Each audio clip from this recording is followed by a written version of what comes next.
Welcome to our channel. ప్రస్తుత కూటమి ప్రభుత్వానికి వ్యతిరేకంగా వైఎస్ఆర్సీపీ ఆధ్వర్యంలో యువత పోరు అనేటటువంటి నిరసన కార్యక్రమానికి ఈ నెల 12వ తారీఖున మార్చి 12వ తారీఖున నిర్వహించింది వైఎస్ఆర్సీపీ పార్టీ. అయితే దీనికి సంబంధించి ప్రస్తుతం మాట్లాడడం కోసం YSRCP party zonal in charge Mentada Swaroop garu ఉన్నారు. అసలు ఎందుకోసం ఇదంతా చేయాల్సి వస్తుంది, అసలు ఏం ఆశించి చేస్తున్నారు, అదేవిధంగా విద్యార్థులకు అసలు ఎలాంటి సమస్యలు ఉన్నాయి అనుకుంటున్నారు, వీటన్నిటిపైన ఒక స్పష్టత తెలుసుకుందాం.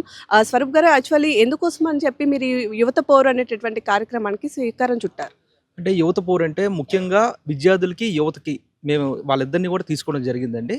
విద్యార్థులకు సంబంధించి ఎంత అన్యాయం జరిగిందంటే 4,600 కోట్లు ఇంకా బకాయి పడ్డారు చంద్రబాబు నాయుడు గారి ప్రభుత్వం.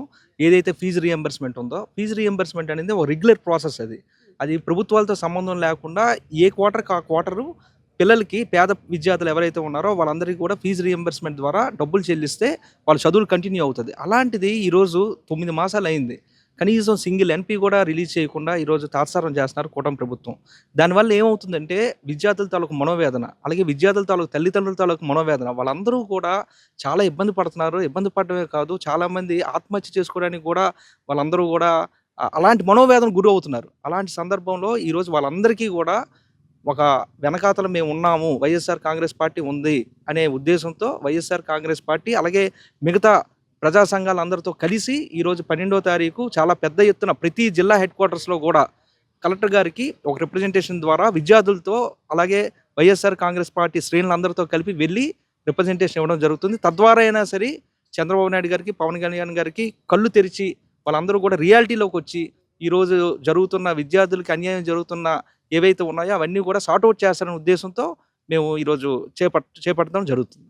స్వరూప్ గారు, మీరు ప్రస్తుతం వైసీపీ పార్టీ నుంచి ఈ ఉత్తరాంధ్రకు సంబంధించి యువజన విభాగ అధ్యక్షులుగా ఉన్నారు. సో అసలు మీ దగ్గరికి ఇప్పటి వరకు స్టూడెంట్స్ కానివ్వండి లేదా పేరెంట్స్ కానివ్వండి వచ్చి వాళ్ళు ఎలాంటి కష్టాలు పడుతున్నారో అసలు చెప్పారా? చెప్పడం కాదండి, వాళ్ళు చెప్పడం ఏంటి, నివేదిస్తున్నారు వాళ్ళంతా కూడా.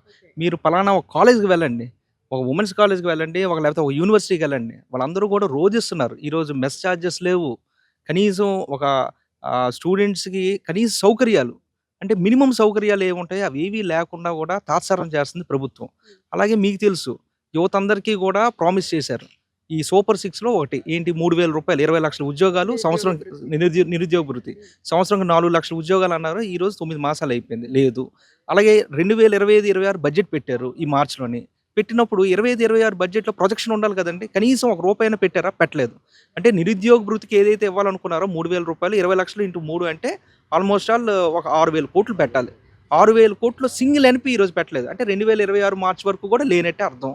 అంటే దీని తాలూకా అర్థం ఏంటి, దీని తాలూకా తాత్సారం ఏంటి, దీని తాలూకా అంటే అంత నిర్లక్ష్యమా అని, యువత మీద అంత నిర్లక్ష్యమా అంటే, ఓట్లు వేసుకున్నప్పుడు యువత కావాలి, యువతకి మభ్య పెట్టడం, మెగా డిఎస్సి అని చెప్పడం, లేకపోతే గ్రూప్ 2 అని చెప్పడం, లేకపోతే ఉద్యోగాలు ఇచ్చేస్తామని చెప్పడం. మెగా డిఎస్సి అంటున్నారు కాబట్టి చెప్తున్నాను, ఆల్రెడీ మనకి మెగా డిఎస్సి ఇస్తాం, నోటిఫికేషన్ వేస్తామని కూడా ఇప్పుడున్న ప్రభుత్వం చెప్పింది కదా. సో దాన్ని నమ్మరు అంటారా? ఇప్పుడు వచ్చిన ప్రభుత్వం కాదండి, గత ప్రతిపక్షంలో ఉన్నప్పుడు అతను చేసిన ప్రామిస్ ఏంటంటే, ఇలాగ ఎక్కిన వెంటనే మొదటి రోజు నేను సంతకం పెడతామన్నారు, పెట్టారా? ఈరోజు 9 మాసాలు అయింది, ఈరోజు కూడా దానికి చిన్న లిటిగేషన్ పెడుతున్నారు. ఏమంటున్నారు, మెగా డిఎస్సికి సంబంధించి అదేదో రిజర్వేషన్ అని చెప్పేసి అంటున్నారు.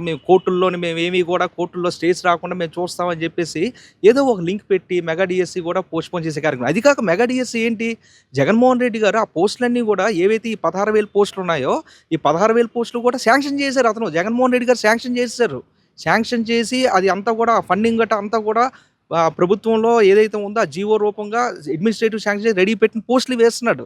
అది కాదు, ఇతను మెగా డిఎస్సి ఏమన్నాడు, ఈ 16,000 కాకుండా నేను వేరేగా తీస్తానని చెప్పిన సందర్భం. కానీ ఈ 16,000 జగన్మోహన్ రెడ్డి గారు శాంక్షన్ చేసిన పోస్టులు కూడా ఇప్పటి వరకు తీయట్లేదంటే దాని తాలూకు ఉద్దేశం, దాని తాలూకు అంటే వీళ్ళందరికీ కూడా ఓన్లీ ఓటు వరకే యువత, తర్వాత ఏముండదు. సో యువత పోరు అనేటటువంటి నిరసన కార్యక్రమం చేస్తున్నారు. అసలు ఎక్కడెక్కడ జరగబోతుంది, ఎప్పుడు జరగబోతుంది, అలాగే ఎవరెవరు పాల్గొంటారు ఇందులో? ఇందులో ముఖ్యంగా ఏంటంటే అండి, కలెక్టర్కి అంటే గౌరవ కలెక్టర్ గారికి ప్రతి జిల్లాలో కూడా ఇవ్వాలని ఒక రిప్రజెంటేషన్ ఇవ్వాలని ఒక ముఖ్య ఉద్దేశం పార్టీ తీసుకుంది. అందులో భాగంగా ప్రతి జిల్లా కలెక్టర్ పరిధిలో ఒక 7 నుంచి 8 నియోజకవర్గాలు ఉంటాయి. ప్రతి నియోజకవర్గం నుంచి సుమారు ఒక 500 నుంచి 1000 మంది రావాలని చెప్పేసి మేము టార్గెట్ పెట్టుకున్నాం. అందులో ఏంటంటే ఈ 500 మంది 1000 మంది కూడా మెయిన్ యువత, అలాగే స్టూడెంట్స్ వాళ్ళందరూ స్వచ్ఛందంగా అంటే మేము కూడా పిలిపిస్తున్నాము. చాలామంది మేము ఇవ్వడం జరిగింది. అలాగే వాళ్ళు కూడాను వాళ్ళు మమ్మల్ని సంప్రదిస్తున్నారు. వాళ్ళు స్వచ్ఛందంగా సంప్రదించి అది కాక మెయిన్ ఏంటంటే ప్రజా సంఘాలు. ఇప్పుడు ఈరోజు గిరిజన విద్యార్థి విభాగం నుంచి ఈరోజు మాకు మద్దతు తెలిపారు. అలాగే మాకు ఎస్సీ దగ్గర నుంచి మద్దతు తెలిపారు. అలాగే ఎయిమ్ సంస్థ అనేది మద్దతు తెలిపింది. ఇలాగ ప్రతి ఒక్కరు కూడా మాకు మద్దతు తెలుపుతున్న సందర్భం. ఎందుకంటే క్షేత్రస్థాయిలో ఒక మంచి కార్యక్రమం ఎప్పుడైతే చేస్తున్నామో, విద్యార్థుల కోసం మేము నిలబడుతున్నామని వైఎస్ఆర్ కాంగ్రెస్ పార్టీ ఎప్పుడైతే పిలుపునిచ్చిందో, ఆటోమేటిక్‌గా అన్ని ప్రజా సంఘాలు కూడా కలుస్తున్నాయి. చాలా పెద్ద ఎత్తున ప్రతి నియోజకవర్గంలో కూడా ప్రతి జిల్లా పరిధిలో కూడా సుమారు ఒక 4000 నుంచి 5000 మంది మేమందరం వెళ్ళి ఒక ర్యాలీగా వెళ్ళి ప్రొటెస్ట్ చేయడం కాదు. ప్రజలందరికీ కూడా తెలియాలి. 2 తద్వారా ఏంటంటే ప్రభుత్వాలకి కనువిప్పు కలగాలనే ఉద్దేశంతో ఈరోజు మేము ప్రొటెస్ట్ చేయబోతున్నాం. సరే, ఆ గత ప్రభుత్వానికి ఇప్పుడు ఉండేటటువంటి ప్రభుత్వానికి అసలు ఎలాంటి మార్పులు వచ్చాయంటారు విద్యా వ్యవస్థలో? అదేవిధంగా విద్యార్థులు ఏ విధమైనటువంటి ఇబ్బందులు పడుతున్నారు? మీ ప్రభుత్వంలో ఉండేటప్పుడు విద్యార్థులకు అసలు ఏం ఫెసిలిటీస్ ఇచ్చారంట? గత ప్రభుత్వంలో మా వైఎస్ఆర్ పార్టీకి సంబంధించిన కార్యకర్తలు కాదు, తెలుగుదేశం పార్టీ కార్యకర్తకి ఎవరికైనా సరే గుండె మీద చేసుకోమని నిజం చెప్పమనండి. ఎవరైనా సరే చెప్పాల్సింది ఏంటంటే, ఏవైనా ఆరోపణలు చేస్తారు, నిందలు చేస్తారు, కానీ విద్యా వ్యవస్థ కోసం వైఎస్ జగన్మోహన్ రెడ్డి గారికి ఎవరు కూడా నిందించిన సందర్భం లేదు. ఎందుకంటే అతను ఒక రోల్ మోడల్గా ప్రతి గవర్నమెంట్ స్కూలు కూడా ఒక కార్పొరేట్ స్టైల్లో తీర్చిదిద్దారు. అది కాక అమ్మఒడి ఇచ్చారు. మీకు తెలుసు అమ్మఒడి సంవత్సరానికి 15,000 రూపాయలు ఇచ్చారు. ఈరోజు 9 మాసాలు అయింది. ఇవేంటంటే ఈ కొన్ని స్కీమ్స్ ఉన్నాయి. పెన్షన్ స్కీము అది కంటిన్యూస్ ప్రాసెస్. అలాగే అమ్మఒడి అనేది కూడా కంటిన్యూషన్ ప్రాసెస్. దాన్ని బ్రేక్ చేశారు. ఈ సంవత్సరం బ్రేక్ చేశారు. అలాగే మీకు ఇన్ఫ్రాస్ట్రక్చర్ ఏవైతే ఉన్నాయో ఆ ఇన్ఫ్రాస్ట్రక్చర్ ఈ సంవత్సరం కానీ 2025-26 బడ్జెట్లో కానీ రూపాయి కూడా పెట్టడం జరగలేదు చంద్రబాబు నాయుడు గారి ప్రభుత్వం. ఇవన్నీ కూడా ఫెయిల్యూర్స్, ల్యాచెస్ ఇవన్నీ కూడా గలమెత్తడానికే ఈరోజు రేపు ఫీజు రీయింబర్స్మెంట్ మేము చేస్తున్నాం. అట్లానే ప్రతి 2 మాసాలకి 3 మాసాలకి వాళ్ళు గుర్తు చేసే ప్రక్రియ వైఎస్ఆర్ కాంగ్రెస్ పార్టీ తీసుకుంటుంది. అలాగే మిగతా పార్టీలకు కూడా మేము అందరం కూడా ఎడ్యుకేట్ చేసి వాళ్ళకి కూడా మాకు కలమని చెప్పే సందర్భం మేము చేస్తామని ఈ సందర్భం తెలియజేస్తాం. రైట్. అసలు మీరేం చెప్తారు? ఈ పోరుబాట పట్టడానికి అసలు కారణం ఏంటి?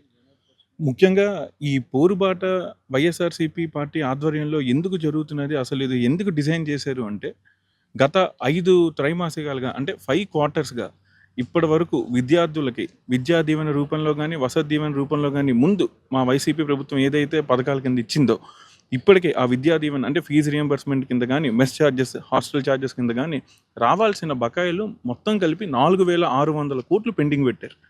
దానివల్ల ఏమవుతున్నది అంటే, యాజమాన్యాలు చేసే ప్రెషర్ వల్ల ఈ ఫీజులు బాధ తట్టుకోలేక పిల్లలు కానీ, వాళ్ళ తాలూకా తల్లిదండ్రులు కానీ ఈ ప్రభావం వాళ్ళ మీద పడుతున్నది. ఇది పిల్లల తాలూకా చదువుకు కూడా ఎంతో ఇబ్బంది కలిగించే విషయం. అలాగే 20 లక్షల ఉద్యోగాలు కల్పిస్తాము, అది మా ప్రభుత్వం తాలూకా హామీ. అది 20 లక్షలు ఉద్యోగాలు ఇచ్చేంత వరకు ప్రతి ఒక్క నిరుద్యోగికి 3,000 రూపాయలు నిరుద్యోగ భృతి ఇస్తామని కూడా చెప్పారు. ఇప్పటికి 20 లక్షలు కాదు కదా, కనీసం 20,000 ఉద్యోగాలు కూడా లేవు. అది కాకుండా మొన్న కూడా ఎంత దిగజారుడు పని అంటే, గవర్నర్ గారి స్పీచ్లో కూడా, అసెంబ్లీలో మొన్న గవర్నర్ గారి ప్రసంగంలో కూడా, మేము 4 లక్షల ఉద్యోగాలు ఇచ్చేసాము, 6 లక్షల కోట్ల ఇన్వెస్ట్మెంట్లు వచ్చేసాయి అని చెప్పేసి అదొక తప్పుడు మాట. అది అలాంటి మాట ఆ గవర్నర్ గారి నోటి నుంచి కూడా అసలు రాకూడని మాట. అలాంటిది కూడా స్పీచ్లో కలిపేశారు. 4 లక్షల ఉద్యోగాలు ఎక్కడ ఇచ్చారండి? వీళ్ళు జస్ట్ ఎస్కేప్ అవ్వడానికి, ఈ టాపిక్ని ఎస్కలేట్ చేసేయడానికి, ఆ 3,000 రూపాయలు నిరుద్యోగ భృతి నుంచి తప్పించుకోవడానికి ఎప్పటి నుంచో తెలుగుదేశం పార్టీకి కానీ, కూటమి ప్రభుత్వానికి కానీ ముందు నుంచి ఉన్నది అదొక్కటే. ఇచ్చిన పథకాన్ని ఎలాగ మేము పథకం ఇవ్వకుండా పక్కకి తప్పుకోవాలా అనేది మాత్రమే వాళ్ళు చూస్తారు. ఎలివేషన్స్ చూస్తున్నారు తప్ప గ్రౌండ్ లెవెల్లో ప్రాక్టికల్గా ఏం జరుగుతుందో వాళ్ళకి పూర్తి అవగాహన లేదు. దానికి బెస్ట్ ఎగ్జాంపుల్ మొన్న ఎమ్మెల్సీ రిజల్ట్లో కూడా చూస్తే ఇక్కడ ఉత్తరాంధ్రకు సంబంధించి ఇప్పుడు కూటమి ప్రభుత్వం సపోర్ట్ చేసిన ఎమ్మెల్సీ అభ్యర్థి కూడా పరాజయం పాలయ్యారు. కాబట్టి ఇవన్నీ ప్రభుత్వానికి తెలియాలి. అవి కనువిప్పు చేయడానికి ఈరోజు వైఎస్ఆర్‌సీపీ పార్టీ ఆధ్వర్యంలో జగన్మోహన్ రెడ్డి గారి నాయకత్వంలో ఈ ప్రోగ్రామ్ అనేది డిజైన్ చేయడం జరిగింది. రాష్ట్రం మొత్తం జరుగుతుందండి. ప్రతి ఒక్క జిల్లాకి సంబంధించి ఆ గౌరవ కలెక్టర్ గారి దగ్గరికి పార్టీ మొత్తం జిల్లా యంత్రాంగం మొత్తం వెళ్ళి మేము వాళ్ళకి కలిసి మా తాలూకా వినతి పత్రం అందజేసి, ఇప్పుడు యువత కానీ, విద్యార్థులు కానీ ఎలాంటి ఇబ్బందులకి గురి అవుతున్నారో వాళ్ళకి మళ్ళీ చెప్పాల్సిన బాధ్యత అయితే మేము తీసుకున్నాం. సో చూసారు కదా, ఇది ప్రస్తుతం ఇక్కడ పరిస్థితి అనమాట. అయితే ప్రస్తుత ప్రభుత్వం ఏదైతే యువతకి ఇస్తామన్నటువంటి హామీలను నెరవేర్చలేదో, అదేవిధంగా విద్యార్థులు కూడా చాలా వరకు అసంతృప్తితో ఉన్నారు. చాలా వరకు స్వయంగా విద్యార్థి సంఘాలు కూడా వచ్చి వీళ్ళని అప్రోచ్ అయ్యారు కాబట్టి ఇలాంటి కార్యక్రమం చేయాలని చెప్పి మేము సంకల్పం చేశామంటున్నారు. మరి వాస్తవాలు ఏంటి? అదేవిధంగా ఈ కార్యక్రమం మార్చి 12వ తారీఖున సక్సెస్ఫుల్ అవుతుందా? కలెక్టరేట్కి వీళ్ళు చేరుకోగలుగుతారా? లేదా ప్రస్తుత ప్రభుత్వం ఏమైనా చర్యలు తీసుకుంటుందా అని తెలియాలంటే మాత్రం ఇంకా వేచి చూడాల్సిన పరిస్థితి కనిపిస్తుంది.